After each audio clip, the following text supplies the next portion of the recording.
你好，欢迎收看《新闻面对面》，我是谢仲。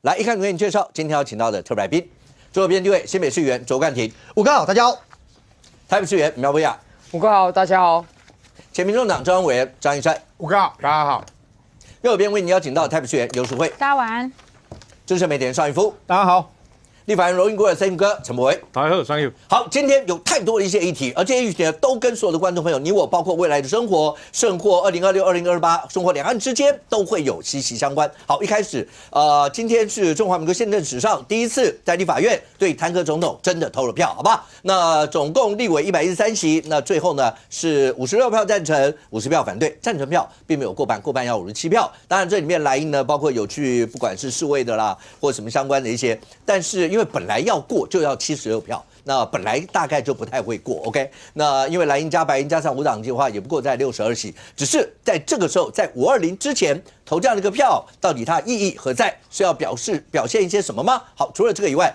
国内选战所有的一些议题大概都会落到2026，因为它可能会影响到2028。那今天在基隆呢出现了包括民主报，其实从4月一直到现在，那今天新闻出来，是不是有出现国内第3例的汉他病毒 ？OK？ 那这引起了还记得吗？那时候在台北大家讲蜀汉连线的问题，甚或蜀汉的问题会不会变成在台北市选战的一个话题？这时候出现这样的话，对整个选战又会有什么样一些影响？那对蒋万安来讲的话，去了云林，然后今天要去了宜兰。那对于包括沈伯洋会怎么样去看待相关的这些事情？不过对所有的观众朋友来讲的话，因为川习会刚结束，川习会过程当中，包括川普所讲的所有的事情，牵涉到两岸之间，牵涉到美中台，它引起了震荡，不止在国内。好，在国内你看到了，包括国民党就直接讲说，民党台独党纲要不要拿掉？民进党人就直接说，你们讲那个宪法一中，两岸原来是一中，那一中到底那非但一直对着我们，那为什么他跟我们是同一国，他不是敌国吗？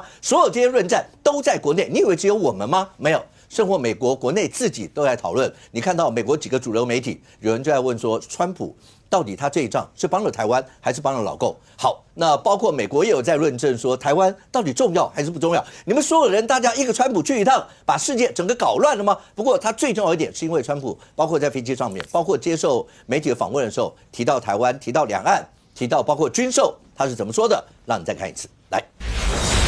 On Taiwan, he feels very strongly. I made no commitment either way. We'll see what happens. What about the arms sales to Taiwan? I'll make a determination over the next fairly short period of time. Well, you're not necessarily going to go ahead. It was your I'm proposal. going to make a determination. I'm going to see. I have to speak to the person that right now is, you know who he is, that's running Taiwan. Should the people of Taiwan feel more or less secure after your meetings with President Xi? Neutral. Neutral. This Has the policy changed at all? No, nothing's U.S. changed. policy? No, nothing's changed. I will say this. I'm not looking to have somebody go independent and, we're supposed to travel 9,500 miles to fight a war. I'm not looking for that. I want them to cool down. I want China to cool down. But you're waiting on approving billions of dollars of weapons for Taiwan. That's right. Is that moving forward? Well, I haven't approved it yet. We're going to see what happens. We're not looking to have wars, and if you kept it the way it is, I think China's going to be okay with that. But we're not looking to have somebody say, let's go independent because the United States is backing us. 好，你看到川普在所有在访谈里面，包括在飞机上面，来冠廷是他直接提了，你看到他提了保持现状，他提到了独立，他提到了战争，他提到了其实，在过程当中，包括问军售，他也讲说他其实只是暂时先搁置这件事，他也在想，因为有人讲说还会不会继续的卖，他甚至讲说这个对于跟老共之间，他觉得是一个非常好筹码，这些所有的论调，连在美国国内都引起了媒体很大的一些讨论度。更何况在我们国内。好，如果从你们来看的话，你们解读上来讲，到底川普去了这一趟回来，到底是帮我们还是帮老共？总统当然是带领整个国家，他有他的国际上的政策。那川普总统其实他的发言，刚才这一整段来讲，虽然引起很多讨论，可是如果回到他的立场，其实从来没有改变。美国的政策没有改变。讲完这一句话之后，后来接受这些采访。很多川普身边的官员出来把很多细节讲得更清楚了。第一个我要特别要提的就是美国驻北京大使，我认为是这段时间包含庞贝欧，包含他都讲得非常完整，尤其是这一位美国驻北京大使，他直接对外透露一个讯息，就是川普是当面跟习近平讲说，对台政策不变。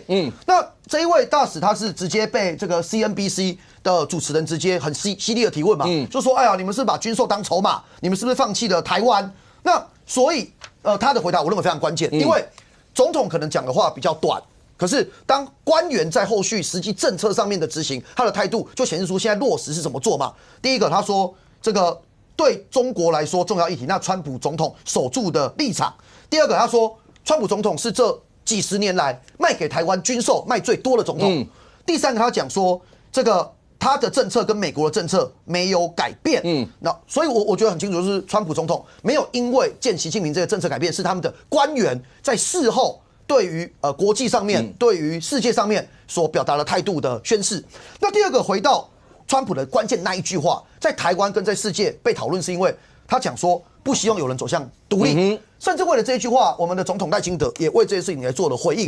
这容我稍微做说明一下，美国从古至今，他的政策上面，从来就没有支持。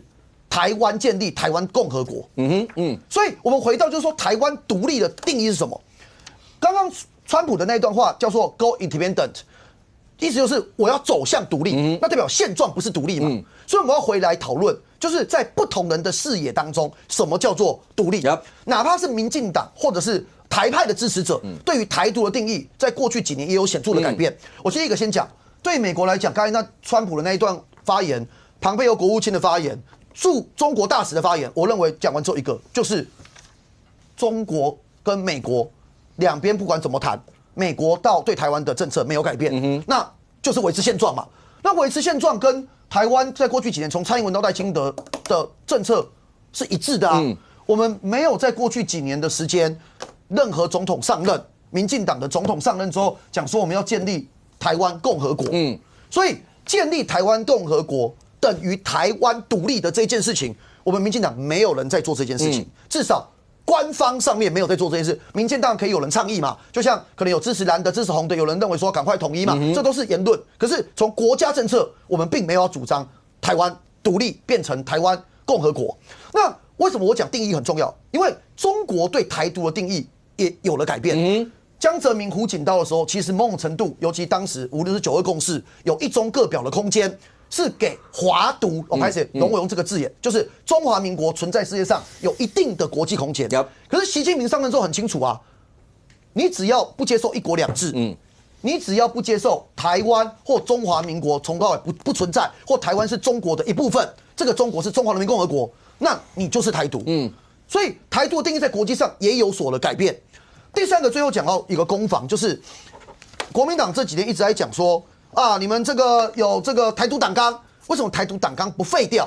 冠廷是我把人名先念一下。好，除了从国民党党主席郑丽文直接讲说台独跟台海和平，那基本上是水火不容。然后民党台独党纲，接下来从蒋万安、卢秀燕，然后包括蒋万安、卢秀燕，然后包括连柯文哲，连柯文哲都跳进来说台独党纲走不通路，直接挑战的是说民党就把台独党纲拿掉，它已经变成这一波下来。国民党里面你会发现胜货很多是2028有可能的人选，全部都跳出来在这里面表态了。我觉得回来一个价值哦，坚守台湾，挂号中华民国，或坚守中华民国挂号台澎金马，或坚守中华民国挂号台湾的主权独立这件事情，我相信没有人会有意见，多数台湾人，对吧？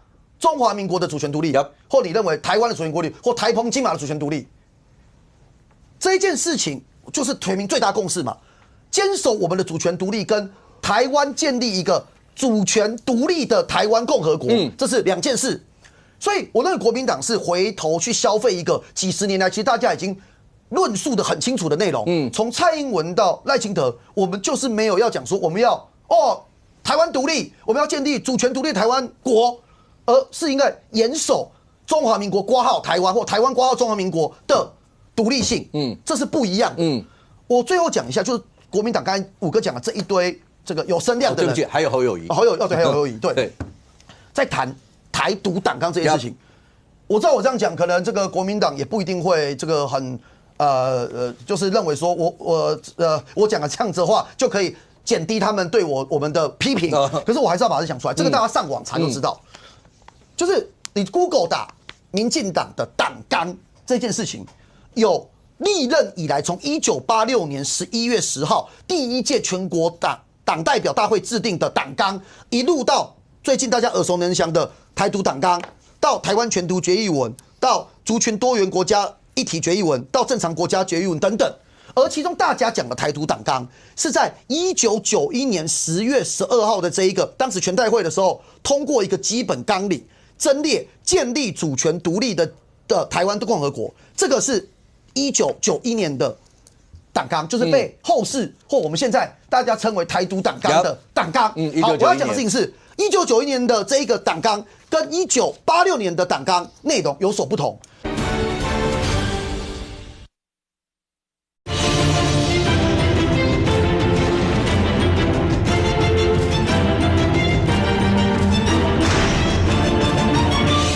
或我们现在大家称为台独党纲的党纲。好，我要讲的事情是，1991年的这一个党纲跟1986年的党纲内容有所不同，而后来在民进党的实务上面跟真实的状况上面，我们所采用的普遍的价值是在1999年的台湾前途决议文，所以没有什么，你们为什么不把前面党纲废掉？就是这对我们来讲叫历史文件。我们所有的历史文件都会留在党纲里面，这都是历届的党纲、历年的党纲，而当然是以新的党纲，当价值跟过去旧的党纲有所冲突的时候，以新的党纲为准。这是所有民进党的从政同志都知道的事情。那我们为什么细节不一定每个人讲那么清楚？因为没有人在讨论这件事啊。对我们来讲，我们就是台湾2000万、300万人决定台湾未来的走向啊，就是如此。国民党不要觉得这个议题可以得到政治红利。我觉得得不到，为什么？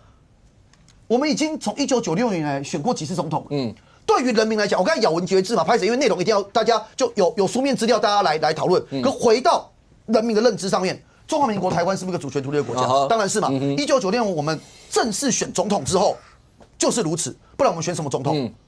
那所以国民党想要证明什么事？国民党想要证明的事情到底是什么？如果最后国民党只证明一件事情，就是。那我们难道选的总统，中华民国台湾并不是一个主权独立的国家？这件事情被国民党证明了。然后是要听老共的话，请问对国民党会有加分吗？我觉得也不会。OK， 其实台湾就是一个主权独立国家，中华民国台湾就是一个主权独立国家，中华民国就是一个主权独立国家。那最后一段那个冠廷可不可以问一下？因为上次在飞机上的时候，那还有讲说，那 OK， 你知道我要跟治理台湾的那个人要聊一下，所以外交部也有正式回应讲说。那对他们也在跟美方确认，因为如果要是赖总统跟川普有通上电话，这基本上又是不同的另外一层的含义。有最新的进展吗？我没有相关消息。那我就静待。外交部不是很熟吗？没有啦，他们也不会跟我讲啊，就是等他们啦，等他们如果有任何的沟通，但你觉得有机会吗？我认为一定会有沟通的渠道，那一定会有非常直接的沟通。我讲直接是就是台美双方直接最高层的沟通。可是到底会不会到万众瞩目的？是什么不知道？对，就会不会是什么万众瞩目的赖清德跟川普通电？这个我不知道，但我觉得能够代表两方意志的人，能够有很畅通的沟通渠道，这件事情绝对没问题。因为大家都知道，如果是川普跟赖总统的话，那基本上大概是非常非常非常大的一件事。即便小英总统那时候是当选还没有就任，那才是通过电话的，跟这个完全不同。至于川普讲的那段话，对，到底是谁跟谁会谈，那会不会谈到什么，这也是大家瞩目的。来，所谓。直接回应啊！第一个，刚讲的维持现状跟独立的过程，讲到独立这些，你的认知上跟刚才冠廷的认知上面是不是一样？第二个，刚他冠廷特别把他们从1995还在早 ，OK， 然后一直到最重要的1986开始，对，1986、1991到1999，所有这些，那这些，因为我刚讲，国民党从郑丽文主席以降，几乎所有的地方诸侯。全部都跳出来，直接扑上之后叫民进党把那个拿掉。但民进党也有民进党人直接说，当国民党讲说两岸同属一中的时候，人家飞弹对着我们的时候，那都为什么两个人同属一中，他要这样对着我们？对国民党来要怎么样看待这些事情？好，我先讲我个人立场。好，我被左冠廷说服了。因为那是民进党自己的主张嘛。他说他们已经放弃了台独党纲哦，现在已经是台湾前途决议。他刚刚5分钟非常认真的从1980几年开始讲，1986到1991。对，因为我不是民进党党员嘛，我不了解这些历史哦，没关系，那我接受他。反正民进党就已经放弃了台独党纲，也放弃了台独的建国理想了。OK， 他认为他们放弃了，那我们当然接受嘛。我又不是民进党员哈，所以他怎么说怎么好。给我一句话，谢谢苏慧姐认同哦。但身为本党党员，我有义务要念这一段。我坚定恪守本党1999年通过之台湾前途决议文，重申台湾的前途走向属于台湾全体住民的自决权。好，这个以上为什么？为什么我要分享这段？这段是2019年社会同行世代共赢决议文。我的意思说，我们有很多决议文啊。对啦，谢谢了。好啦，可以啦。反正你的意思就是台独党纲已经无啊啦，恁今嘛是新的啦哈，啊，迄拢恁家的代志袂要紧啦哈。但是我必须要说，他们现在的重点哦，不再说服我们，不再说服台湾人，也不再说服国民党哈，因为川普根本搞不懂民进党的台独党纲。台湾前途决议文，对吧？我相信川普一定，他连赖清德都说治理台湾的那个人那个地方哈，所以他一定不知道刚刚卓冠廷讲的那一串乐等民进党的政策转向哈。但是他现在脑袋里面还是讲了一句话，但现在那里有人想推动独立，那这就是危险的啊！他全盘接受川普习近平给他的想法所以你们要扭转局势是。你也要去说服川普接受你的刚刚那一段乐等没有，现在没有台独党纲后，拜托川普，你相信我，我现在是台湾前途决议文，所以你不是来说服我，因为现在川普的想法，过去美国讲的是不支持台湾独立，好，但是他认为维持现状，两边都有责任，但他这次的讲法很明显的是倾向说。破坏现状的责任是在于台湾有人想推动独立，所以他讲啊，我不希望有人走向独立那等于要让我们飞越9500里去打一场战争，我不想看到他也讲了，我不希望有人说让我们独立吧，因为美国挺我们这些话过去民进党都骂国民党说为什么你们的口吻跟习近平一样，老共一样？这些话好像川普的口吻跟老共一样，以美谋独，我不希望以美谋独。这现在是习近平讲的话，所以我要说的是，这是美国第一次把台湾独立跟战争连接在一起。过去他只讲我不支持台湾独立，但他没讲台湾独立可能会导致战争，而我不希望去打这场战争。所以我更担心的是第一个，习近平说服了川普民进党没说服川普。第二个，是不是这次的川习会，习近平跟川普撂下了狠话跟那一条线？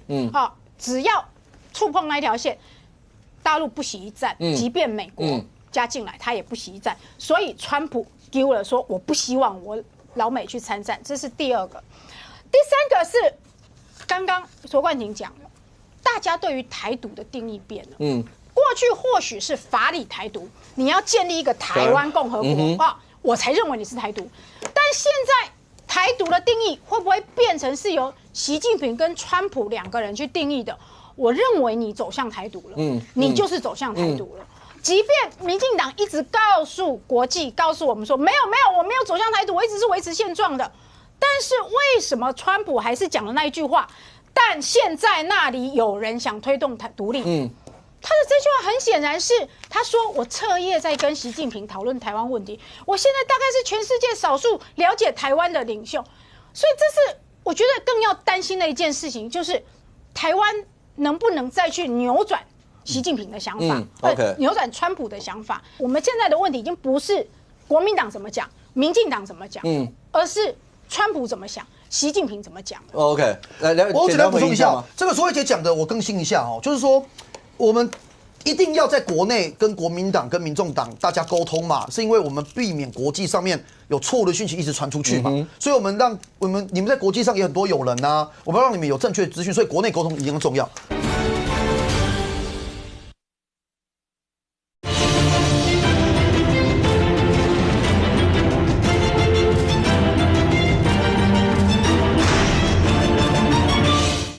所以我们让你们在国际上也很多友人我们要让你们有正确的资讯，所以国内沟通一样重要。国际沟通我们一直在做。川普的这一段访谈完了之后，我举驻美大使于大雷为例。他在川普受访完之后，他马上去接受美国的主流媒体的访谈，其中特别提到几个点，就是第一个，于大雷证实一件事，就是川普确实听到了很多中方的说法跟观点，那我们台湾很愿意说明自身立场。OK， 我刚才讲的漏漏等的一堆东西，他讲的比我更好、更完整，大家可以去看。于大雷就是明确的讲了中华民国的立场，我们要维持现状，然后我们感谢包含 Marco Rubio 等等这些人对我们的政策上面的支持。第二个我要讲其实后来有几个讯息，我觉得也要让国民党的朋友也理解就是说，川普在福斯电视台的专访完之后，我认为他的谈话跟整党的谈话，我不会用修正的字眼，但是我觉得在后面的几个谈话比较符合台湾人我们想象中美国一贯的立场。其实包含我刚才讲的 Rubio， 他直接讲说，如果美国要试图用武力夺取台湾，会是可怕错误啊。然后他直接也透露一件事啊，他说中国希望透过投票或政治同意的方式让台湾自愿统一啊，代表什么意思？这也许是川普跟习近平见面的时候，川普习近平给的讯息嘛。第二个我要讲其他重量级的人物嘛，美国众议院议长强森他讲什么？他说美国的利益就是台湾必须维持独立与安全。所以也现在至少美国很多政界解读说，这是不是也对就是大家看到川普总统那一段话有某种程度的修正，或者是拉回本来长久以来美国对台的一个立场。最后一个我讲就是川普跟习近平见面，习近平当然会把握这次的机会，给他错误的资讯嘛，或者是给他中国的视角的资讯嘛。那我们说真的，我们能做的事情是什么？如果淑慧姐刚才讲的，我自己很认同。我们除了国内沟通以外，我们在国际上面应该要表达我们的立场。赖清德总统并没有要去建立台湾共和国，我们要维持中华民国台湾的独立自主。那时候，学习国民党的朋友遇到你们的友人的时候，也拜托给他们正确的资讯。但我想请问一下台美关系民进党一直说9年来坚若磐石台美关系十分的友好，沟通管道十分的畅通。那川普过去一直是抗中的立场十分的清晰，不管是在贸易、科技甚至是说这个双方的霸权上面那过去我们都没有清晰的让川普知道台湾的立场、台湾的定位、两岸的问题吗？他就见了一次以后就被洗脑了吗？那代表我们过去的这个给美国的论述或资讯是不是也太过不足了，才会让川普就这样见一次以后，然后结果讲的话全盘都好像倾向于中国的论述、中国的立场，然后讲的话术怎么跟北京一样，以美谋独也出来了，军售要再想一想，台湾不要有人搞台独，这些话都是我们过去不想听到的吧？所以我觉得这个是一个非常奇怪。说到底啦，我也不能说是民进党过去的台美的关系做得不好，说到底还是回到川普的个性啦。他此刻跟大陆确实还有一笔更大的生意要谈那他就是个生意人，他就在看大客户、小客户。过去他没有认为这是个大客户，所以台湾也是他的客户。但他现在发现这里是一个更大的客户所以台湾这个小客户先等一下好了。所以这才是我们要去担心的事。OK， 来，医生要不要先回？我补充一下因为川普讲话不精准，这是大家都同意嘛，所以就会有各自解读的空间。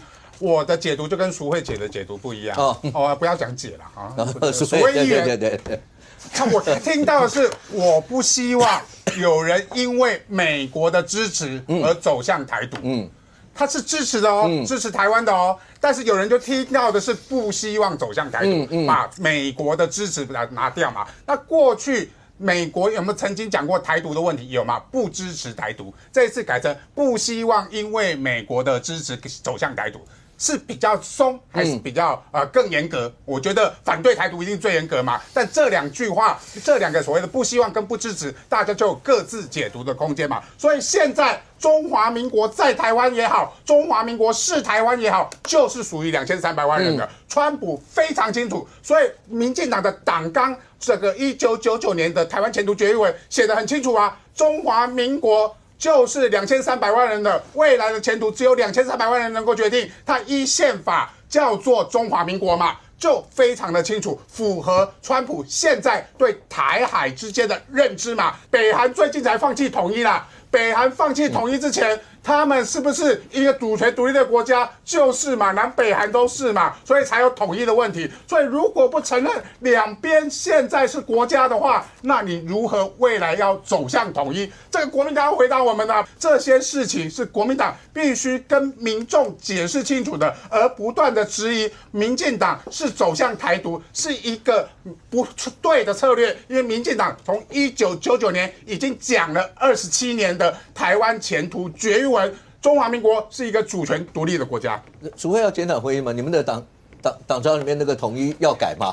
其实这个国民党比较尴尬的是其实我们觉得我们是一个国家，但我们觉得对方不是一个国家。这样吗？对，这也有可能。对方是中华人民共和国。对，我们是这样觉得的。宪法1中是这样认为的。所以还是邱海棠啊，所以我就说嘛，老共就不治。好，民进党对中华人民共和国比较好，我们有承认中华民国的中华人民共和国的主权。国民党是不承认的。某一个程度，其实我们是属于一个比较更抗共的一个党纲就是我们觉得我们是一个国家，但它不是一个国家。宪法1中是这样子的宪法1中是中华民国宪法吧？我们总不会主张的是中华人民共和国宪法吧？那偏偏中华人民共和国宪法也觉得他们是一个国家，对，我们不是一个国家不过现在看起来，因为大家会讨论这几天为什么这么热烈讨论这些，是因为川普一趟的川习会，然后结果他挑起了这些，甚或他直接讲，那习近平直接问了他，如果打台湾，你保不保？这个问题多直接啊！你说两国大国博弈之下，来 ，Thank you， 可以直接到这种地步，我打台湾，你保不保？川普说他没有直接回答，他说他不谈这个。可是问题是，这个是大家都会问的，连我们不是一直在讲说，如果两岸有任何状况，那美军会不会像川普讲的9500英里换算过来大概1万多公里吧？他会奔袭千里来驰援台湾。那这些所有一些的过程，尤其当川普提到，这又会跟我们的军购摆在一起了。因为当川普讲说他还在考虑这些，他要跟治理台湾这个人聊一聊，想一想这些所有事情，像纽时啦，这些都直接讲说，你不会把军购拿来当做一个筹码，这是川普自己说的。好，这是一个很好的筹码。难道我们的军购变成筹码吗？真的会像那时候国民党的发言人曾经在川习会以前就说过说，你们大家一天到晚在那边弄军售啊，大家这么民党一直催着要弄干嘛呢？万一要等到川习会以后，如果川普的意见改了，想法改了怎么办？会不会真的改？尤其第二批，大家担心的是第二批发价书嘛，就那个3000加4800亿的那个4800，真的会变这样吗？川普会这样搞吗？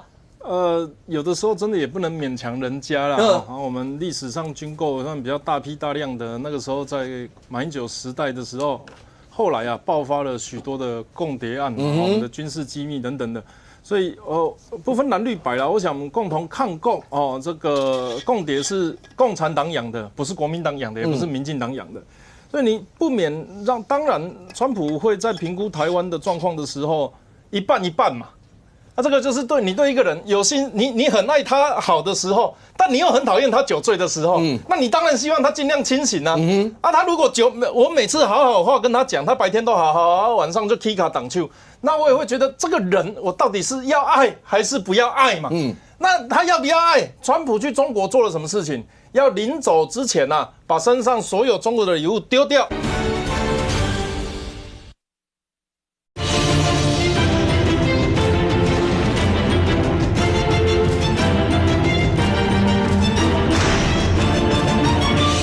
我也会觉得这个人我到底是要爱还是不要爱嘛？那他要不要爱？川普去中国做了什么事情？要临走之前把身上所有中国的礼物丢掉。但是呢，我们在党党主席呢是毫无防备的去所有的东西都带回来所以川普看到他有个假酒中国就像一坛好酒然后呢，台湾一直有一半的人要过去喝酒，喝以后回来醉醺醺的说我要跟你买武器那美国川普看一看你到底什么时候要认真的跟我谈生意？那这个就是川普在看台湾的状况嘛。那台独这2个字我们也不用避讳，也不用去担心。台湾独立其实你把它换一个方式讲，最细致的分法就叫建国。那你知不知道台湾其实中华民国也好，台湾也好，我们岛上有很多建国路。那为什么老蒋来到台湾要写建国路？因为建国未完成嘛。建国未完成才需要共同建国嘛。结果建国走到民主时代之后，蓝的发现说，我要建的是中华民国呢。我邦交国这么少，老蒋给我调了70几个，我在世界上人家都跟我说一个中国是那边的中国，我的北宋嘛。所以我要建国，我要建中华民国。那绿营这边呢，因为过去受到白色恐怖还有分别对待的镇压，他一路成长以来就说我要建国，我要建的是台湾共和国。然后这个是在党外戒严时期就有，一直走到百花争鸣的时候啊，终于进入民主时代。两边的建国派应该要合在一起，却在美中两大国的撕裂之下分开了。最早要支持建国的人是谁？是中国人呢。1895年唐景崧成立台湾民主国，1938年毛泽东支持台湾独立，1941年周恩来明确支持台湾独立，1947年解放日报赞成台湾独立，1971年杨锡坤、叶公超当时面临2758号决议文的时候，亲自建议蒋介石说：“我们改名，我们成立中华台湾共和国。”结果后来啊，1956年的时候，廖文毅在日本也成立一个台湾共和国。我要讲的事情就是，你后来发现解构这件事情，就是在于建国的名称有所异同。这也是为什么台湾的这个民进党的台湾前途决议文会诞生。就是如果名字有争议，那我们先来实施内涵。内涵是什么？过去在高雄有一个地下电台叫韩吉鸡虾，陈水扁、陈其迈等人都跟他有，不管是经营或者是当过主持人。他们当时写了4个条件，在后来这2位去从政之后啊，我们关心到一些细节。韩吉之下的台呼啊，叫台湾建国、环境保护、文化传承、绿色关怀。而这4点呐，在把台湾建国搁置之后，其他3个全部都放进了民进党的党纲里面了。其他3个全部都是台湾民进党现在要落实的事情啊，不管是在地文化的传承，不管是对弱势的关怀，对少数族群的这个一视同仁。这不就是他们把建国这件事情先取得台湾共识之后，我们再来讲。但是台湾独立最大的这个国内共识是什么？就是我们跟中国不一样嘛。我们2350万人决定，他那个台湾前途决议文最重要的是我们决定嘛，我台澎金马决定嘛。那对于国民党来讲，他们当然觉得我中华民国是自己的，中华人民共和国不是国嘛。那所以郑丽文出访习近平，这个要访视沦陷区领导嘛，然后看看他们沦陷区管得好不好嘛，算以上对下的角度去。你觉得国民党多数人认同这个论述吗？那我存疑，但我也不是要否定这个讲法，我必须要讲，台湾在主权上就是国际弱势。这个就好像我们有一群人穿制服，秀学号都秀中文。一起来玩，台湾一起来玩啊！不来玩我就揍你哦！这个就叫做中国嘛，中国人都穿制服。另外一边有讲韩文、有讲日文、有讲美语的，他们穿运动服，然后两边都在拉拢你加入他们。问题是台湾没穿衣服啊，台湾追求独立错了吗？如果老美要我们独立思考，你又不让我们主权独立的话，那我们想要独立思考的那个思考过程，到底是谁要告诉我们？你不是应该要告诉我们长大的时候，爸爸妈妈都说你思考要自主啊，你行为要自主，你未来要负责啊。学法律也知道，有18岁、20岁有一个公民权的界限在那边呢。那我们如果要思考自主的话，你们钳制我们是什么意思？所以他在文字上，在政治上，他有不一样的意思。我认为我支持台湾独立，但就是让台湾永远跟中国不一样。这个现状，这个不管你要怎么把它解释，是中华民国台湾的现状是不希望被改变的。那你如果要从政治上，我讲一个很枝微末节的，克里米亚当年是怎么搞？你知道吗？他3月11号独立，3月16号加入俄罗斯联邦。川普他的讲独立是说我不希望改变现状的意思嘛？我怎么知道你独立之后是加入谁？那反过来讲的，之前国民党也提出一个，我们用民主的方式加入中华人民共和国，就一个中国嘛。然后那个时候还传出什么，他们会让我们一个2个字的去当副主席，什么台币可以换人民币，这些都发生过。我们不是要比较独立跟统一之后的优缺点，而是维持现状，就是一个维持主权独立的国家。我想讲这些也不用咬文嚼字，而且这是应该是蓝绿白最大的共识。维持现状是台湾跟中国不一样，那至于或者是中华民国跟中华人民共和国不一样，那我们应该要求异存同，就是把我们2个希望跟它不一样的地方保留下来，在内部做最大限度的竞争。不要忘记，川普当时去讲出什么我如果台湾依靠美国独立啊，然后我还要飞9500公里，那当然大家已经很多解释了。总之就是美国必然一战呐。那他们的国会怎么反应？他们在野党怎么反应？严厉斥责。如果川普讲的有道理，大家就打那个叫号嘎嘎，当做没这件事情就算了。为什么他们要赶快跳出来讲？他们也认为川普讲这句话是可以打的点嘛，所以美国国内对于川普这句话也有很大的争议，也有很大的反弹啊。我讲一句，就美国利益来讲，我现在独立思考我不考虑台湾的立场，我们就讲美国的立场。美国在2次世界大战之后，整个太平洋把它圈成一个叫像美国海一样，从东南西北都是它的国家。冲关下三段线我也讲过很多次，那你整个圈起来的时候，你要让它破一个洞，那你当初干嘛圈起来？你对得起第2次世界大战打完那20几万的美国几十万的美国英灵吗？所以这是美国人自己会去看他的美国总统说，你这边有一个洞，你也去巴拿马海峡你也去补啊，荷姆斯海峡你也去补啊，台海你不补？太平洋这么大，离我们直接相接的你不补啊？你补到中东去、印度洋去，你补到乌克兰去，这不合理啊！跟台湾利益直接相关。如果说过去这个2020有评估世界上最可能发生的3个战场，中东、乌俄跟台海，每次都讲台海，我都还记得那个时候上这个节目呢。台海最危险，台海最危险。那时候国民党都讲台海最危险嘛，打到3个都打起来，我们还是没有发生，因为台海是跟美国利益直接相关，是面对面的。所以的确跟这个跟这个节目一样啊。所以在美国民众的思考，他今天讲的这一句话，我还是在那一句话，我们是重视的是美国利益，不是川普的利益。而川普在这一任，不管他面对其中选举，或者是他跟习近平在意乱情迷的情况下，像如果由议员所述为真，那意乱情迷，习近平跟他讲川我要反台独哦，因为很奇怪，在川普讲这一句话之前，我们国内已经有将近1年多的时间，都有蓝党要求绿党拿掉党纲，我就从来没有印象绿党要求蓝党加什么文字。那要求了1年多，然后甚至在选主席的时候，你们注意看，郑丽文选主席的时候也是要明确反台独。那个东西是已经在台湾烧一段时间了，突然被这一个像是下了一个句点一样。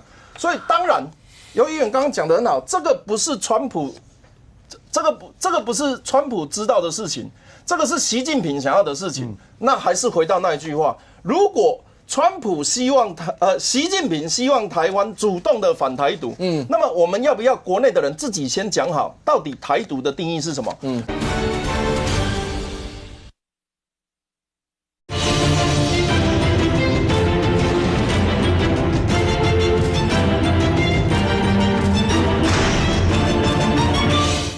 习近平希望台湾主动的反台独，那么我们要不要国内的人自己先讲好，到底台独的定义是什么？如果今天民进党如同他的党主席、总统以及他们的党纲所讲的，台湾独立就是台湾是一个主权独立的国家，名字叫做中华民国，那我们求同存异，由国内先处理这一段，我们再来对外解释，是不是可以减少更多的误会？这才是我们统独的声量是占这个声量市场的50%，但实际上维持现状才是台湾多数人民的选择。这个就是国内政治需要克服的，这个领导人需要克服的议题。尚公，有没有想过这么多年了，这个议题理论上都应该是你刚跑新闻的时候的一些政治上的议题，念书的时候就开始的议题，到了现在，没想到这次因为一个川习会，竟然这个议题又变得更热。而换一句话啦，我们就直接用白话，刚才那个记者问的其中这次川习会以后，你觉得我们台湾所有的老百姓要对于两岸关系是觉得更安全，还是要感觉到更不安？刚才Thank you在讲那个过程当中，美中台之间，以美国利益来讲，台湾这一块是这么重要的，他不会去放掉这一块吗？不管会不会奔袭万里来援，或是他会不会这一块，不管习近平怎么讲，我跟你打打哈哈是一回事，我不会放掉这一块。那当然还有晶片的考量，因为最近今天19号，张公这是18号发生的事，这是我们的台湾的 ADIZ 分享的无线电记录在我们的 ADIZ， 然后昨天上午8点多，然后这时候老共的海军航空兵战机3次对我们的空军高喊：台湾飞机，我是中国海军的航空兵，你已经危及我的飞行安全，请与我保持安全距离。结果我们是怎么回的呢？这里面只讲说我们是依照所有的规定程序应处 ，OK， 他没说我们怎么回，但是是老美回了。这时候美国方面的飞机呢，他用英文广播强势说：我是美国军事航空器，我正在国际空域进行合法军事活动，行使国际法保障的权利。他不理，也就是说，我们的怎么回应？当然，我们一定会有我们制式规定一些回应。这个里面凸显的是，老美的飞机也直接加进来，意思就是说，你不要直接跟他讲，我也在这个地方，谁爱飞就飞，不是你讲了算。它会变成是这个样，上攻以后就是这个样吗？从川普这次的川习会以后，还是回到那句话，再看到国际之间像这样的事情一天到晚在发生，我们以后该感到安全还是更不安全？当然，有一个强权军事强国在隔壁，每天都说你是我的的时候，你怎么可能去活得觉得安全呢？140亿的军购，或是川普所谓的120亿军购美金的军购，他就跟你讲一句话：我搁置这个案子，看他们的决定。谁？中国。对啊，为什么是中国决定啊？对啊，他说我看他们的表现啊，看中国表现决定我要不要卖这一份那个武器。他不是说吗？他是一个很好谈判的筹码。这一句话你反过来讲，如果中国完全不在乎美国，你要卖什么给台湾啊？你去卖我根本一句话都不吭的话，他会是筹码吗？他就不会是筹码了嘛。就是因为中国在意，川普才能拿它当筹码嘛。那请问一下，军购就刚才主持人有讲，行前人家说，国民党的发言人，那个军购见完面以后，搞不好会撤回，会怎么样？会怎么样？对不对？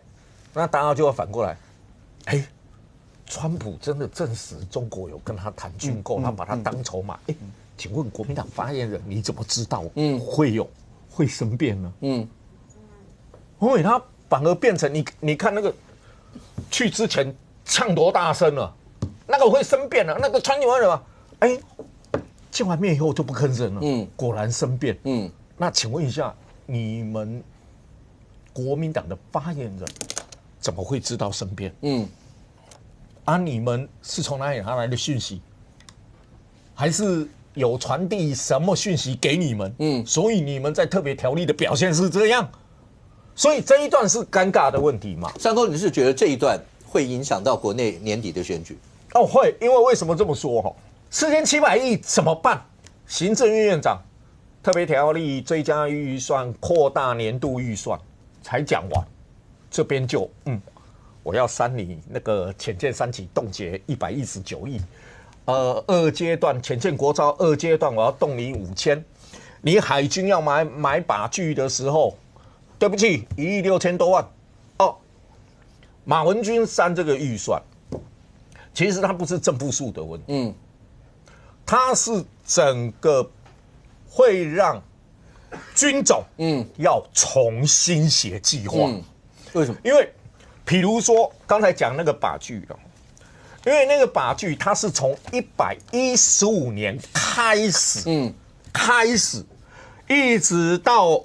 靶具的话，它是115年到119年，所以它是一个跨年度的计划，分开编列。OK， 它跨年度的总经费是1亿6000多万，好，1亿6000多万，那你直接把它砍掉5000万，变成1亿1000万，请问你计划要不要重写？他要把跨年度这些要全部在，他是把那个跨年度的总经费帮你删掉，那请问你帮我删掉？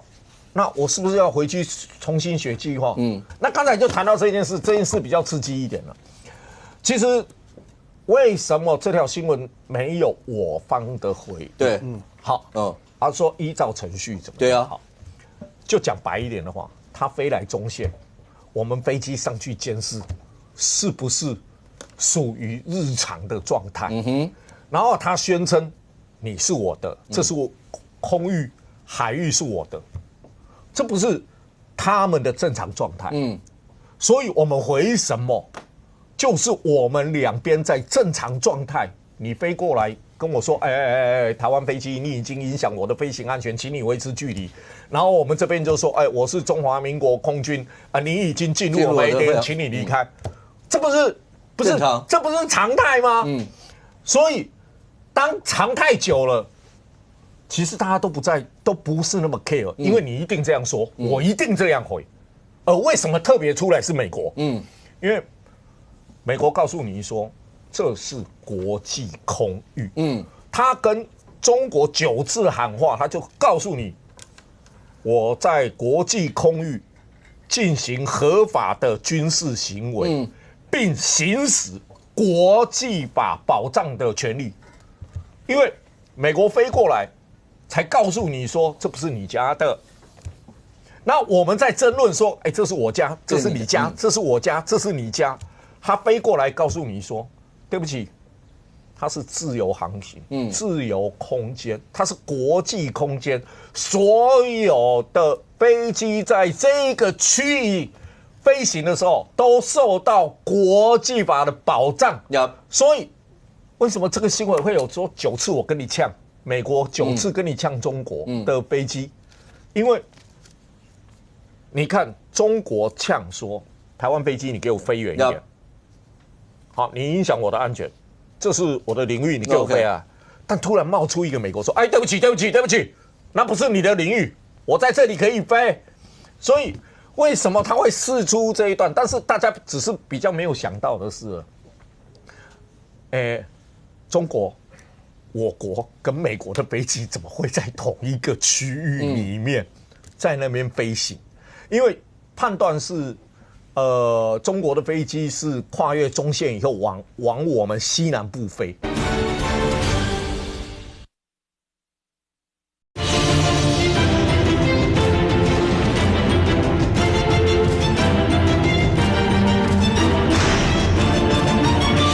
在那边飞行，因为判断是，中国的飞机是跨越中线以后往我们西南部飞。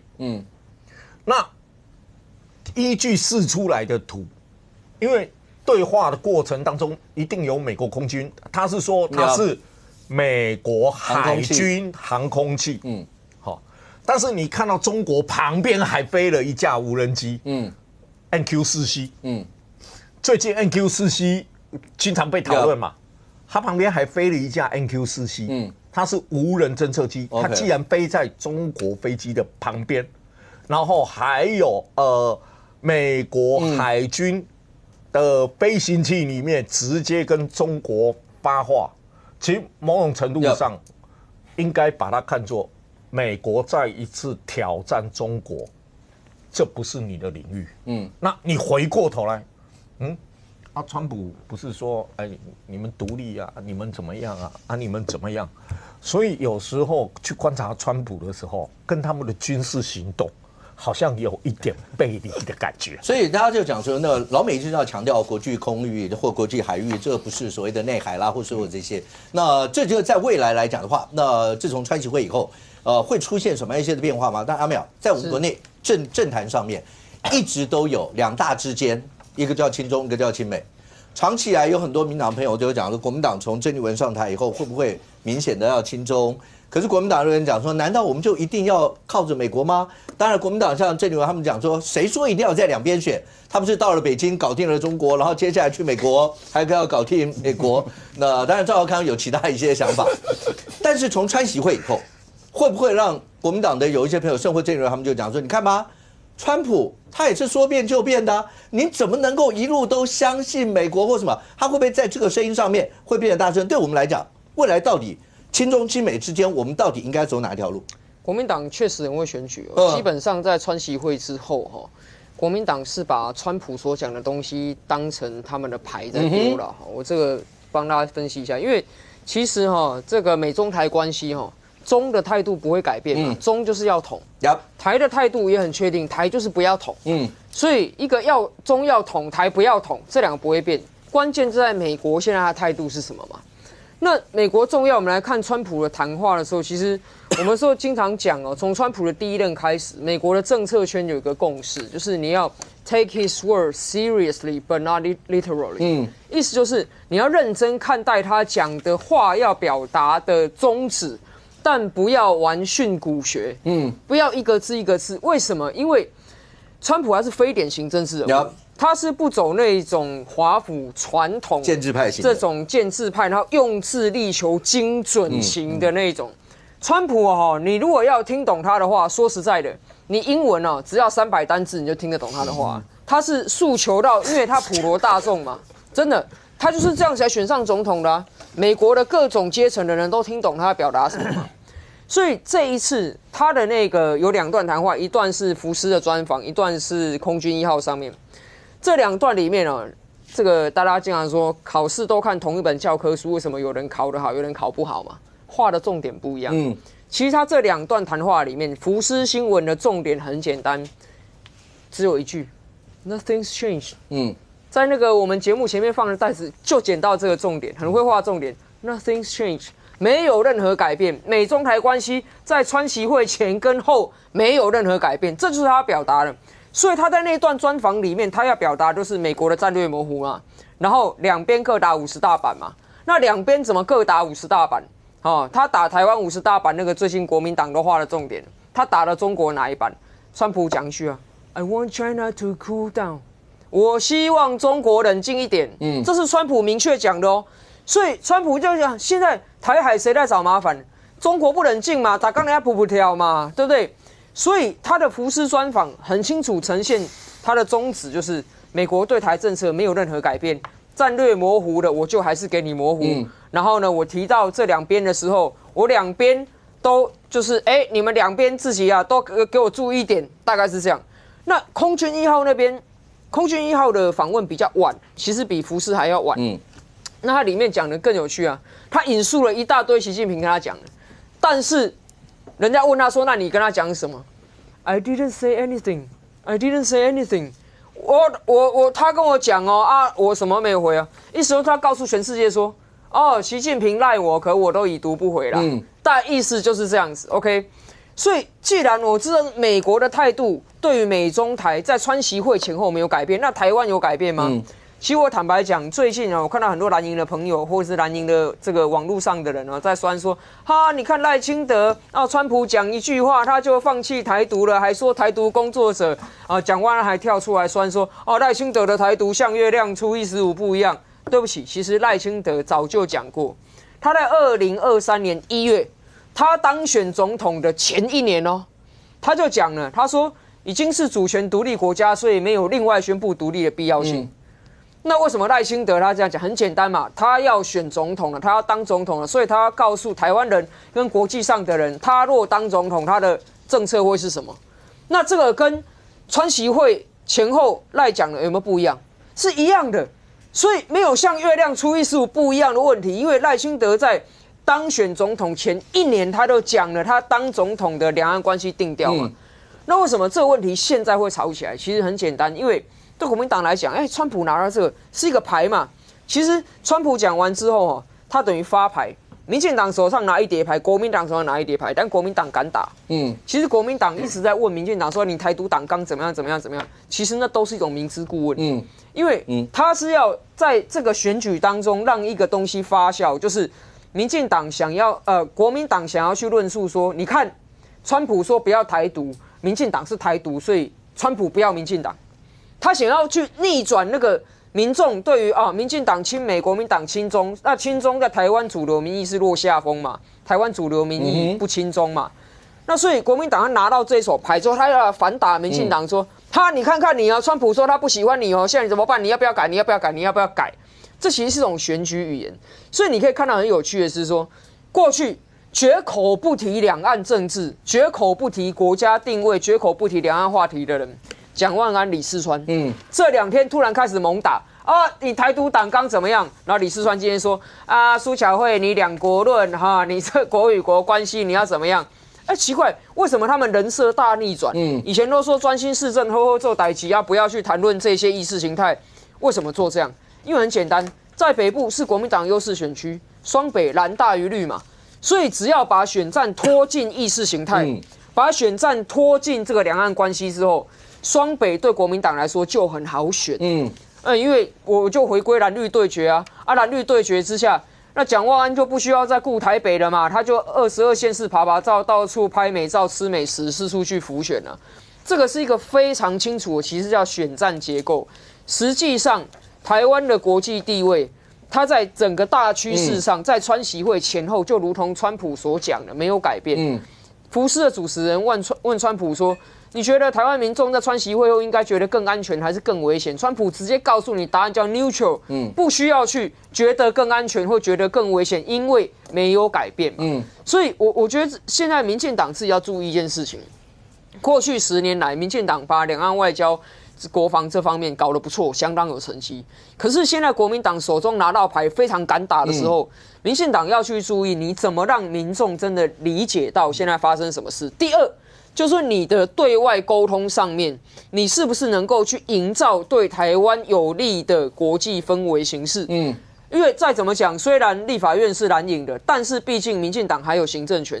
这个国防外交的部分，我觉得你必须要让民众很清楚，不然在讯息很乱的情况之下，说不定这个年底选举还被这个国民党2张3啊，1对3啊，那真的削到1把也不一定。OK， 但 Thank you。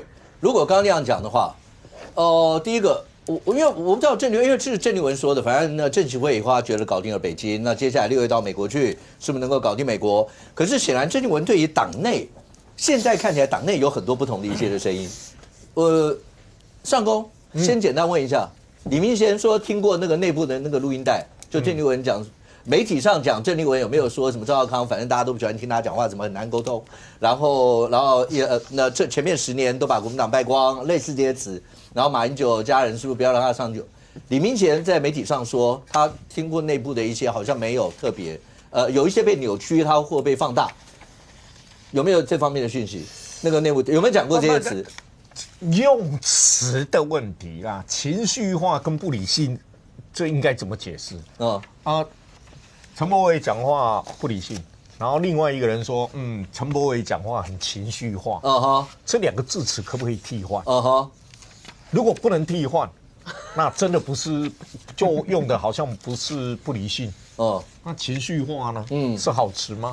你把它圆的像你是当事人一样，那情绪化跟不理性不都是他们那边意思就是离开正轨吗？他就告诉你说不是不理性，是情绪化。情绪化有比较好吗？就是有murmur了，对不对 ？OK， 就是那个用词而已啦。他那个用词的问题，比如说，身体状况不好，不是。是情况非常不好，家人带回去就是说你用词是什么的问题嘛？好，上公大概讲出这，但是所以对郑丽文来讲的话，你很正常选择，他连内部现在如果很多像这样一些事情，赵少康算是战斗蓝的精神领袖，而且他在媒体声量一定有，然后大家内部要搞成这样，年底2026，你想想看，尤其地方县市首长要选的人。请他去站台吗？这时候所有这些会有利吗？对蒋万安刚才讲到，刚刚苗特别讲，蒋万安、李四川现在讲双北共治，然后民进党这个地方是要打双北共好，在他们讲双北共治的情形之下，现在蒋万安跟李四川也把刚才讲的那个意识形态的议题、2国论，蒋万安直接跳进来叫民进党要把台独党拿掉，这些对于他们在选战里面会有帮助吗？有一句话叫方向不同，目标相同，这个叫殊途同归。国民党现在遇到的问题是方向相同，但目标不同。就大家好像都想要把选票变多，但是不希望2026可以让郑丽文名正言顺选2028。所以在这个方向相同、目标不同的情况下，产生很多不管是从自身选举的利益，到党中央机器的使用，甚至于对外部这个不管是为了当总统提名人选，或者是跟民众党合作，以及对美中关系释放的讯息，他们不想要整个党被郑丽文牵着走。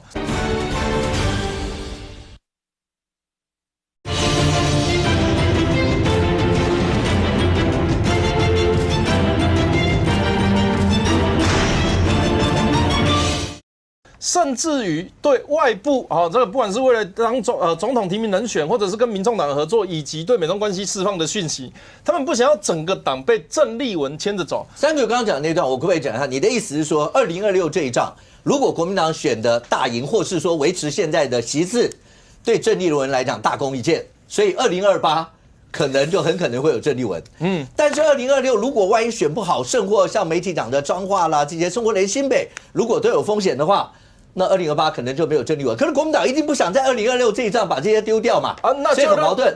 也不会什么，这方向一样嘛，这终点不同嘛，所以在走的路上要有一点蜿蜒嘛，就是郑丽文负责的县市给他倒，这个就是共识。郑丽文负责哪几个县市长？听那各自解读，跟郑丽文有伸手，或者是有，我是不清楚，别人在处理的，你知不知道你在说什么？但我是确实不知道你在说什么。好，没关系。那为什么感觉有宜兰啊、听得懂、浮现的感觉？来，没关系，我尊重大家的发言。好，那你看哦，今年选完之后，最理想的郑丽文模式是什么？就是我大胜嘛，然后另外还会有一个人说我辅选有功嘛，然后这2个人接下来就每天做新闻，最后就变提名他们2个，就是乡野间传的叫文昌配嘛，文昌大帝嘛，对不对？你看那个李四川跟黄国昌的态度还不够明显。李四川一直说千万不要过来，黄国昌一直说拜托也不要说拜托了，然后反正我会倒贴，你要不要我不管，反正我就是在这里。黄国昌说过，那个李四川说过一句话，黄国昌要去全省辅选，请注意一个字，省新北市不是台湾省。我理解有议员刚的反应啊，但是总会有一些县市它并不是地方决定的。那如果不是地方决定，没有对错，责任在哪里？是党中央。所以如果党中央曾经有在某些地方出过力的地方，对地方的派系来讲，他们就会把它归咎于中央。这也是为什么谢依凤跳出来说，如果彰化选输，他要负责，不然关他什么事？为什么是郑丽文？就像2位讲的，郑丽文就没有下去，为什么谢依凤要怪郑丽文？因为没有谁对谁错，提名这件事不是谁对谁错，是责任在谁的问题嘛。那谢依凤曾经是党部主委，你先想办法把我变不见，然后再跟我讲我不适合，最后再叫我爸妈把我劝退，那我就很好奇啊，你其他人提名的时候有用家长同意书吗？对不对？所以这一些地方会被累积。那总之，大部分人是隔岸观虎斗。这是我看过国民党最团结的时候。国民党的地方派系各自团结，很怕被污染到，很怕给我吃掉喂掉，你知道吗？先不用哈，有空再过来就好，不用大驾光临哈，没事不要过来。好，那个问云岭的，云岭说不知道、不清楚、不了解。然后问那个彰化的说，反正输了他负责。问一问，大家都呈现一个反正你要来就来你要来你看带什么东西来但是呢，到明年跟我没有关系我们先把这一条楚河汉界容我先详述清楚。国民党内部遇到的问题。就我随便举例，我举例最近的，光萧敬言退选引起主发会跟考纪会冲突，彰化提名事件，纪凌莲扬言开除韩国瑜，然后这个赵少康 VS 郑丽文，我没有印象上一次这么嗨的时候是什么时候？是不是马王政争的时候？马王政争那更嗨，马王是全党，那个是台面化了。可是这个就是一直不断的四处在打游击战，好像只要提到郑丽文，大家就会想要有一点给他一点颜色瞧起来，也不知道是辈分的原因，还是空战陆战来权力不同，甚至是不认同这个党主席。我认为啦是性格的问题，因为国民党的本质，你要知道，国民党在地方不管是里长、议员、议长是多数的，但是在立委、总统他都会输，他就形成了一种好像我把选票顾好，我负责资源分配、实际选票，然后呢，我外包空战给党中央的概念。所以为什么这次地方派系会对这个撒手旁观？那反正管他是中央是谁，你们有战斗蓝嘛，你们有赵少康嘛，你们有郑丽文嘛，那不管是谁，反正中央就你们去搞嘛，你们去1国2制9二共识，我严宽很1国2制9二共识问了整整1年选举，他都没有理我，为什么？他又不是靠这个拿选票的，他也不在乎这个会得票还是失票的，对他来讲那个东西就是外包给中央的事情嘛。这个地方派系严家还算是比较稳的地方派系，还有更古老的。他们甚至不一定有从政的，比如说我们提过的高雄的，比如说我们提过的基隆的等等的。那这一些派系不一定从政的情况之下，他们要的就只是维持现状。但是维持现状是需要力气，是需要资源的。所以对他们来讲，当初他们加入国民党，就是因为国民党能够维持现状。郑丽文看起来是个维持现状的主席吗？郑丽文看起来试图要改变很多事情啊。彰化的地方派系冲突，他的处理方式是什么？党中央找一个人，找一个萧景田下去，苗栗的那拿就用党外的方式处理。对这些地方派系来讲，他就会觉得不是我为了要维持这个，我已经很辛苦了呢。我前面3次都说要支持朱立伦，要支持韩国瑜，要支持侯友宜，结果都还伤到我儿子的立委选票呢。结果你现在跟我讲郑丽文要选总统不然你就自己玩好了。严清标之前，我们举例严清标之前为了国民党是骂过郭台铭的，没事出来选举干嘛？他就是为了要捍卫他的外包厂商不要给我出乱子嘛。结果后来他们打成一锅粥之后，当年度发生的事情，严宽很选输陈柏惟嘛，所以他们的对地方派系的想法就是中央卖乱呐，你卖加分嘛，你卖扣分呐。我逐工伫遐只画阳线、遐消防刀、遐摕红包、遐分炒米粉，我无用特别死，喺中央卖乱呐。那谁符合这个想象？其实某种程度，赵少康是符合这种想象的，至少不会乱嘛。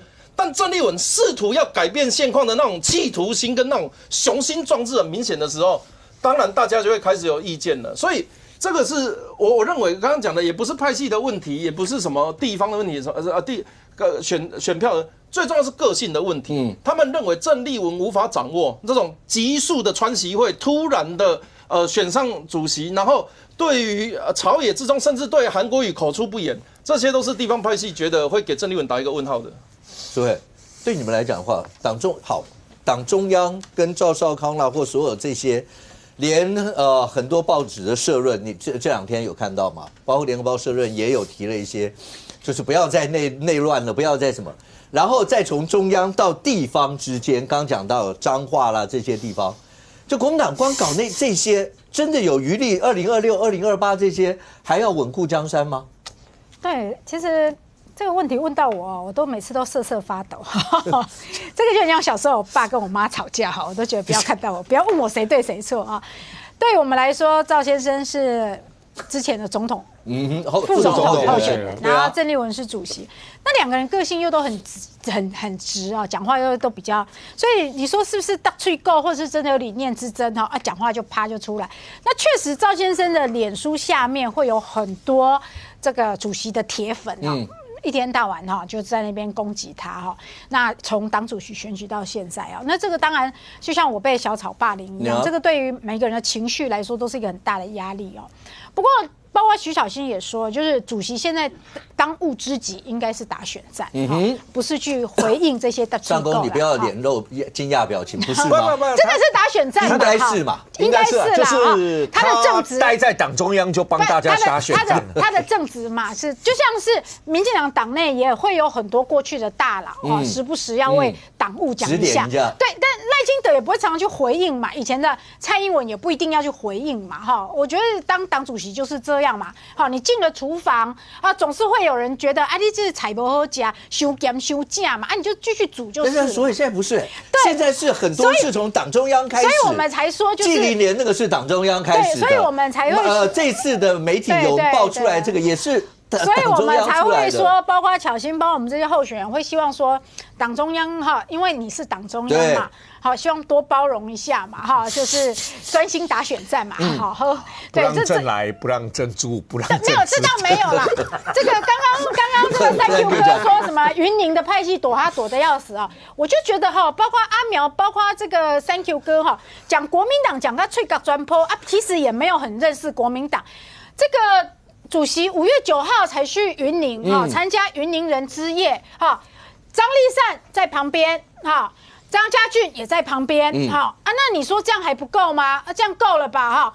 那可是被他讲好像说云林很怕他没有5月9号也没有很远哈，所以我觉得也没有必要这样一直见缝插针哈，所以我是觉得哈，就是党主席现阶段哈。全台湾那么多选区要打哈，那彰化有彰化的问题啦。你说谢依凤现在这样讲很多情绪化的话，说如果选输的话，这个党主席要负责。那换个方式真提名你如果你家族不支持如果真还是选输了，那你负得起责吗？现在好歹是主席要负责嘛，对不对？换个方式想就是这样嘛。那因为。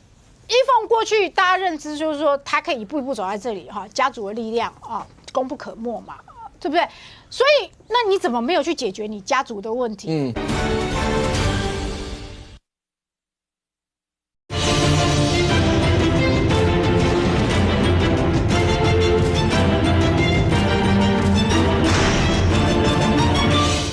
凤过去大家认知就是说，他可以一步一步走在这里家族的力量功不可没嘛。对不对？所以那你怎么没有去解决你家族的问题？那这个我觉得就话也不要讲那么白嘛，好，所以彰化的问题在于说，错综复杂嘛。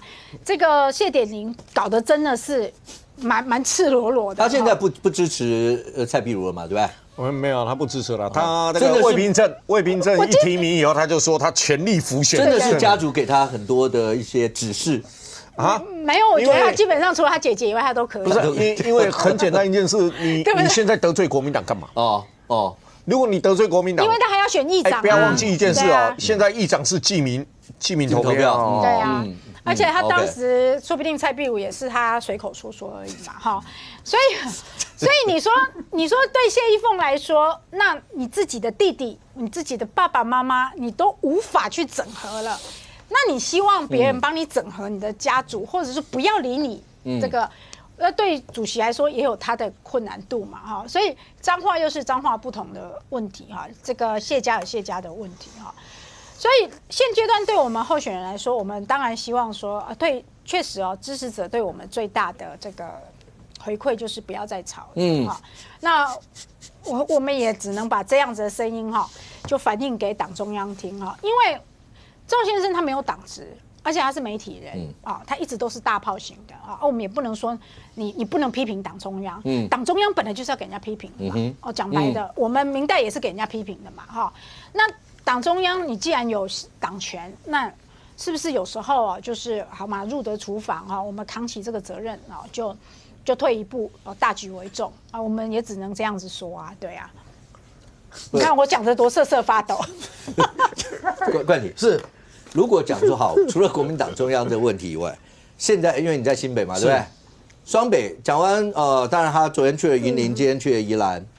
然后川博跟他之间一起出现，然后讲喊双北共治，但是从今天媒体上披露出来的那第三类汉他病毒，那当然说在基隆的一个清洁队对外包的清洁队员这些，你觉得这些事情，还有最近譬如说在台北市发生一些遗憾的一些事情，你觉得会造成什么影响吗？我先讲大的政党的因素，就是刚刚延续淑慧议员跟武哥你们讨论的哦，就对于郑丽文的状况跟。现在连联合报都点出国民党的内乱，我们是哀矜勿喜啦。好，但我讲一个事情，我觉得对任何政党都一样，我也是这样子来看待民进党，所有政党都一样，就是不能被实际上民意基础很低，但是立场非常极端的人把持，任何政党都一样，任何政党，因为就是这样嘛，就是说郑丽文我们都知道，郑丽文除了多席次比方说像不分区啊，或也许他有兴趣选议员呐以外。台湾任何一个公职他都选不上，我就直接这样讲，郑丽文选总统、选立委、选县市长选得上吗？选不上，可是他要有1/2的那种，他2/2他是不会有的，可是他用非常极端的深蓝的一群人，他是可以碾压郝龙斌加赵少康、江启臣等等这些是有票的人，我就直接问嘛，讲白了，郑丽文跟赵少康谁的民意基础大？当然是赵少康啊。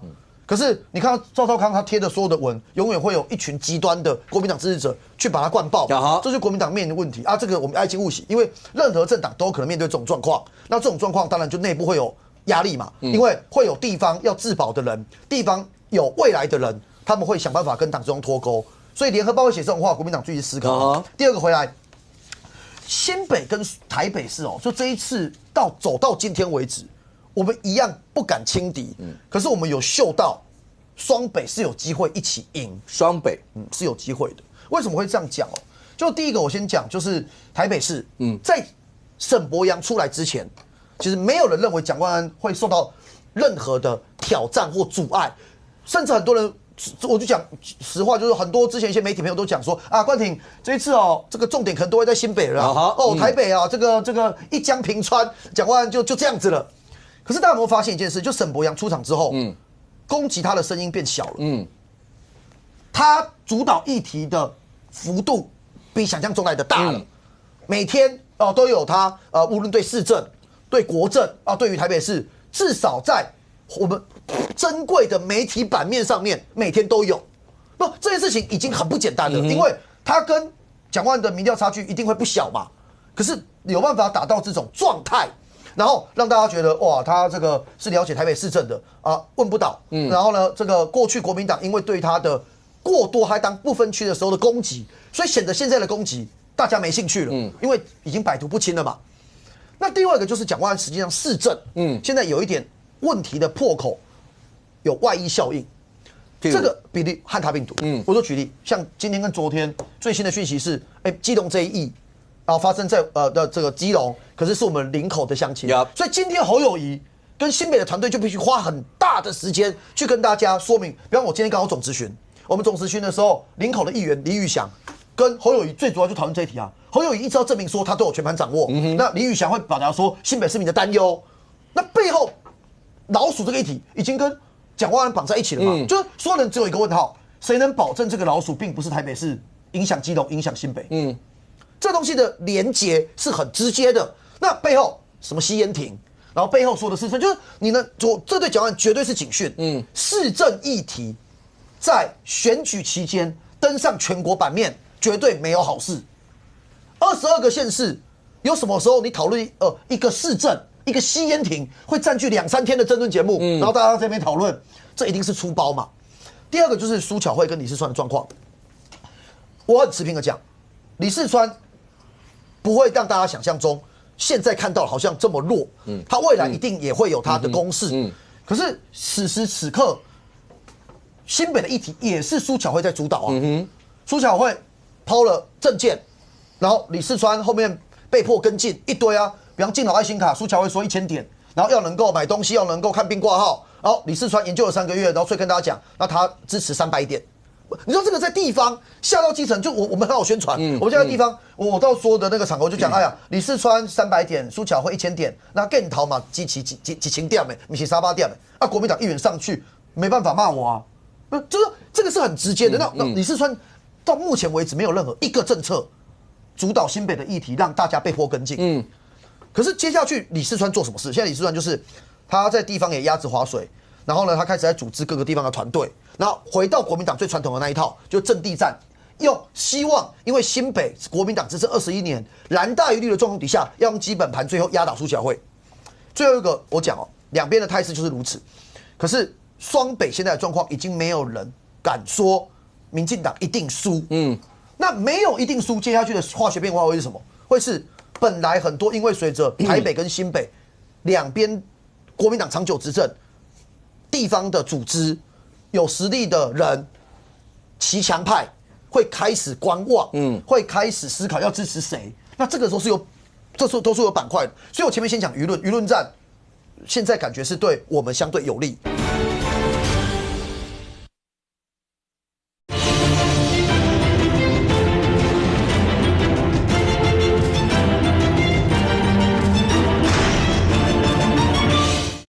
会开始观望，会开始思考要支持谁。那这个时候都是有板块的。所以我前面先讲舆论战，现在感觉是对我们相对有利。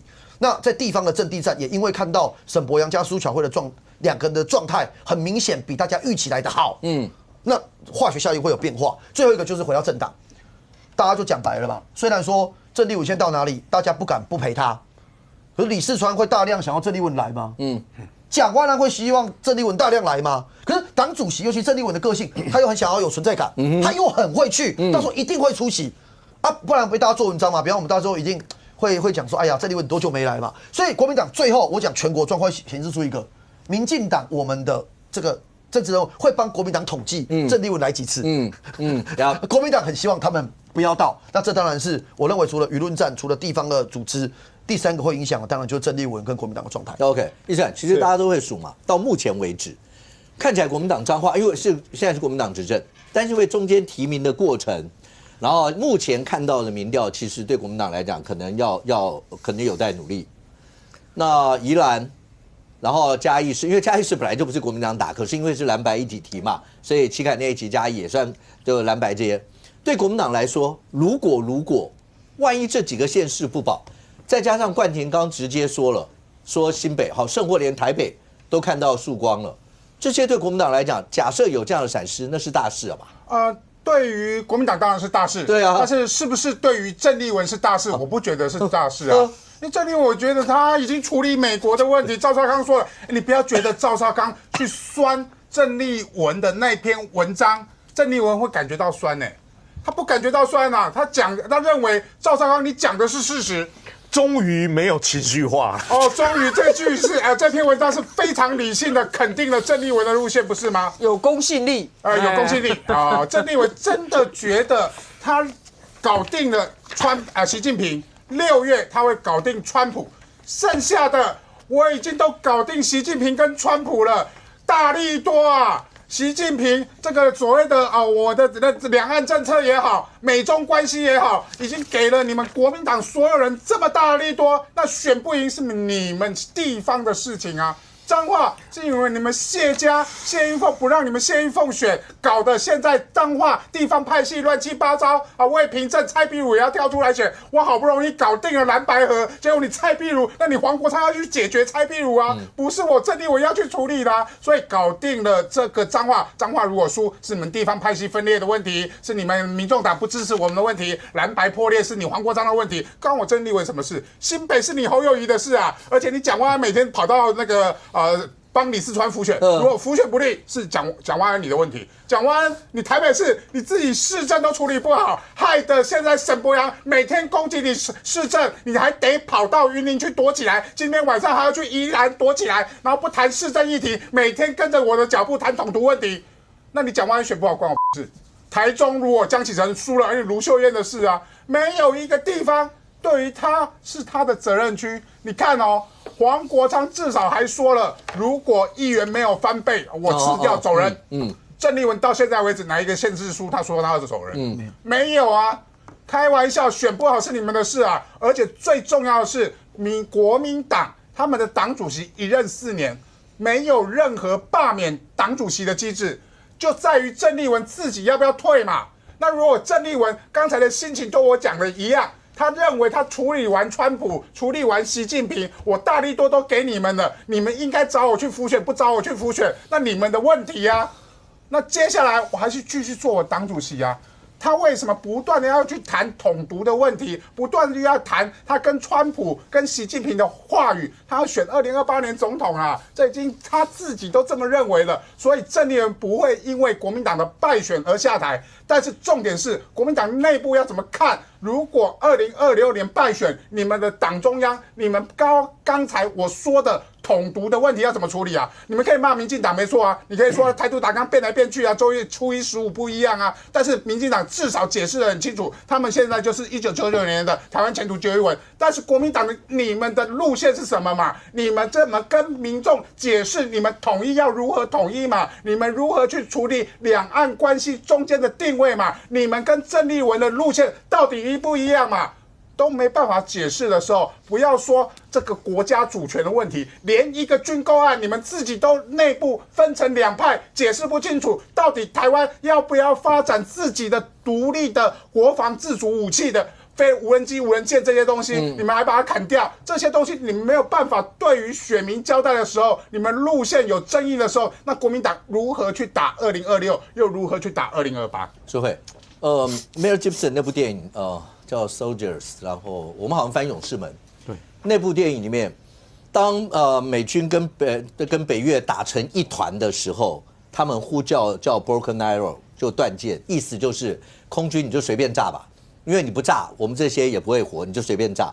然后现场的参谋，我记得他们讲了一段话，然后旁边就问他说：“为什么你脸色变亮？”他说：“如果死了一团或是一群新兵，那叫惨败。”但是如果一个上校团长阵亡，他说那根本是屠杀。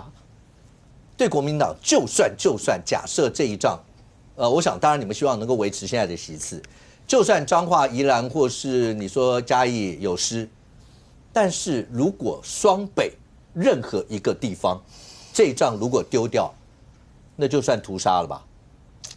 其实我刚才冠廷已经讲到，他连双北都觉得会赢。新北现在在很多民调里面是麻花，我没有说会有，就是说我觉得有嗅到我们是有机会的，那我们不能轻敌啊，没有说什么稳赢，但是努力拼有机会。我补充一点郑丽文的问题，就是国民党中央的问题。你看上一份新北市李四川跟苏巧慧 PK 的那份民调，国民党的支持度竟然只剩下16%，而这一次在台北市的民调，蒋万安赢所谓的沈伯洋20%哦，但是国民党的民调支持度竟然跟民进党不相上下，这个就是国民党中央郑丽文的问题嘛。但是国民党人现在不敢得罪郑丽文。来，淑慧，我先讲刚刚这个卓冠廷讲了一句话啊，你觉得基隆的那个汉他病毒是台北的老鼠的事情外溢哦？我觉得这句话真的是非常的荒谬。全台湾其他县市的老鼠都是从台北跑过去的吗？啊，你怎么会有这种谬误呢？因为鼠疫会互相影响。那你知不知道？因为老鼠跟蒋万安连在一起嘛。病毒啊，这一次的这个病毒啊，是可以基因定序的啊。对。基隆的这个病毒也是首尔病毒啊，它是本土型病毒啊，所以它本来就存在台湾的老鼠上面啊。那台湾这几年来一直都有零星的汉他病毒啊，从南到北都有啊，几乎都是首尔病毒哈。所以那你认为是哪里跑到哪里呢？哪一个县市原本没有老鼠呢？哪一个县市没有把它治理好，可能会互相影响嘛？因为鼠疫会互相影响。那你过去的其他县市产生的汉他病毒呢？其他过去的县市也有老鼠，也有汉他病毒呢，对不对？那去年的呢？前年的呢？那我能不能说今年是去年影响的呢？就是蒋万安有责任要把台北市的老鼠处理好，不精准对，要把它处理好。你这样讲我同意，但你要把基隆什么的又扯到台北来，其他县市只要临近台北有老鼠的问题，对蒋万安的选情，但对他选情不利。对，你不能否认这样讲，但你不可以说基隆没有。你刚刚讲说基隆那一个也是台北外溢出去，外溢效应，政治外溢效应。好了。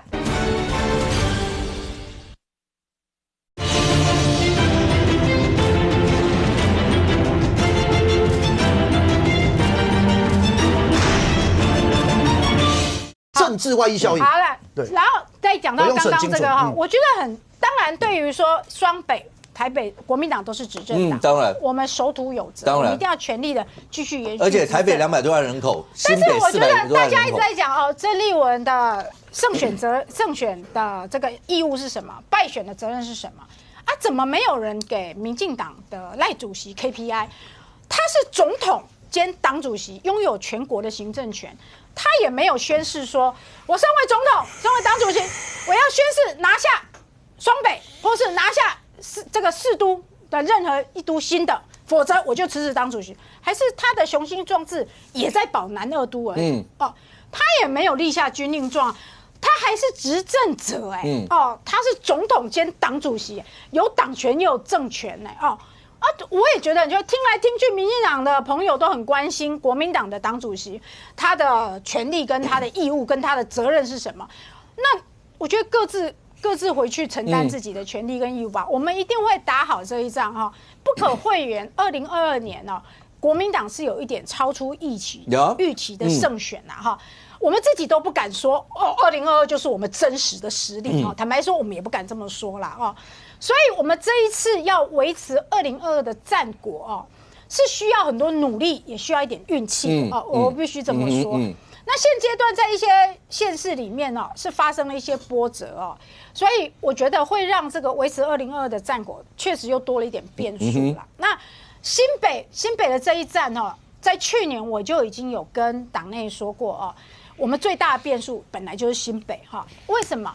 因为国民党在新北执政很久20年，对民心思变这一件事情本来就会，然后再加上就是确实这个苏巧慧本人条件不错，他很认真形象各方面所以新北本来就是一个艰苦的一战但是川博他才刚起跑，然后他对市政的专业，还有他过去在新北的服务我想新北的很多基层的里长也好，或者是说曾经他做过的政绩，我觉得只要因为像我之前原本是住在这个板桥福州他帮我们做的那个大水沟加盖的那个事情，我自己都记得所以我觉得啦，新北是一场势均力敌之战啦。那我也希望打一场君子之战，不要像之前的起手式就开始去扯他的弟弟啦，扯他的年纪啦。我就说了嘛，苏贞昌再战新北的时候，他爸爸再战新北的时候的年纪是比现在川博年纪还大。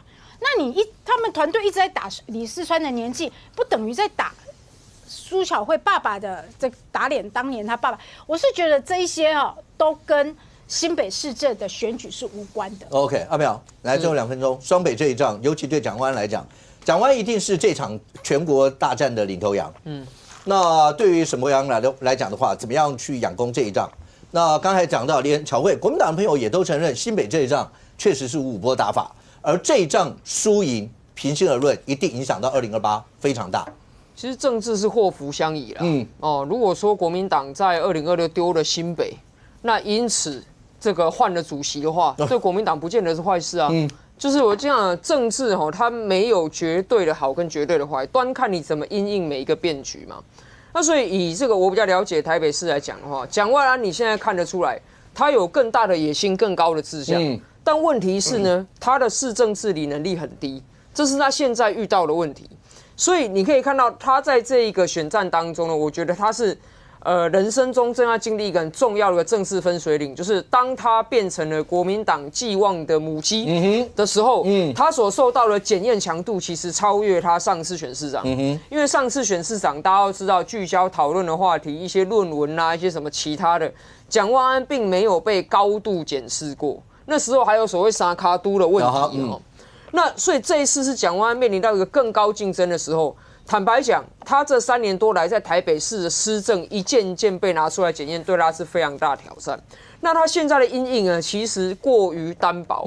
我相信可能有一些国民党人也觉得他应该要有更多东西拿出来，因为他现在等于是网友已经把他奚落成中央处理器嘛。讲中央遇到任何事情言必称中央嘛。老鼠中央没有定标准告诉我怎么样叫老鼠多，所以我也不知道老鼠到底多不多。然后呢，针孔偷拍中央没有规定针孔一定要实名制要买，所以我也没有去稽查那这个劳安的问题，遇到这个密室脱逃里面有公安意外，他说中央没有定专法，这一些其实都会让人对他的市政治理能力打大问号。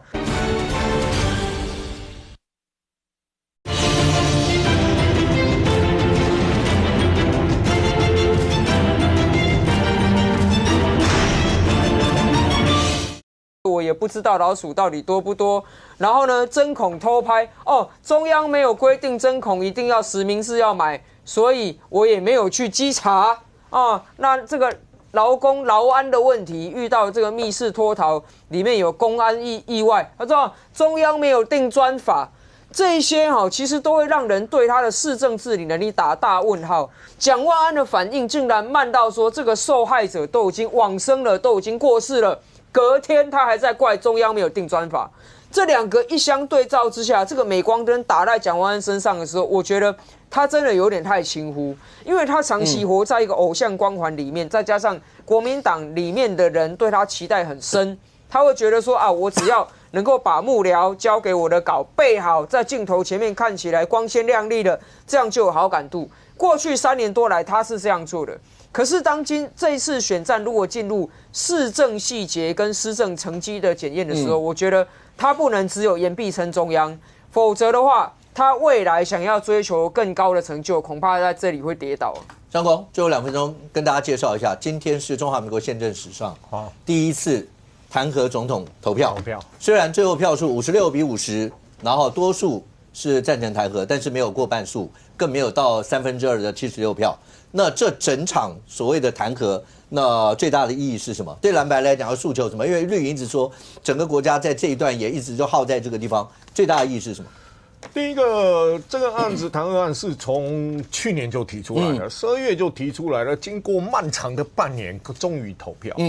选在5月19号投票，第一件事情就是要给520就职2周年的赖清德面子上难堪。第二个，他会留下一个历史上的记录。当然，当初提的时候的理由就包括财政收支划分法不附属啦，等等的一些理由嘛。当然，最重要是留下一个历史的记录。这一个历史的记录呢，基本上目前为止要拿来操作，看起来是没有什么太大空间。因为傅崐萁提案是60人联署，傅崐萁加黄国昌的提案是59人联署。你为什么投出来连提案数都不到？因为加起来总共2个加起来包括盟友是62张票，对啊，62票。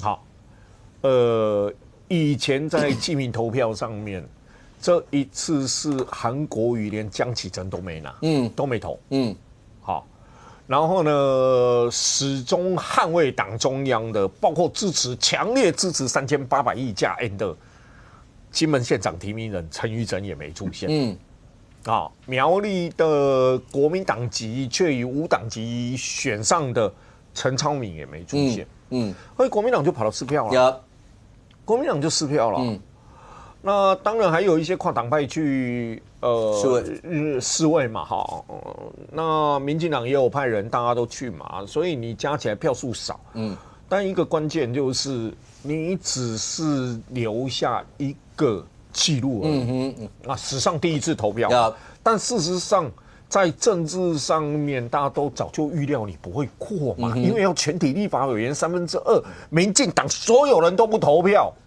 你还是不会过，你不会过嘛，所以它是一个拿来做政治操作的空间，只不过是比较遗憾的是，这一次的选举，因为立委没有要选，所以它的空间操作的空间不大，但是立委在立法院的表现却代表政党形象，这可能会影响到县市长的选举。OK， 刚才前面所提到，从川崎会以降所有这些话题，在2026，生活2028会有什么样一些直接反应在这上头呢？对国人来讲的话，当然刚前面所讲到，生活这个礼拜立法院那已经在就特别条例的一些相关预算在做，包括不管是审查啦，所有这些未来结果会怎么样？我相信对国人来讲也都会非常的在乎。那未来那所有的国内政坛各政治人物之间还会有什么样一些攻防？我们大家拭目以待。非常谢谢现场所有来宾，也非常谢谢观众朋友收看，所以我们这边我们明天见，拜拜。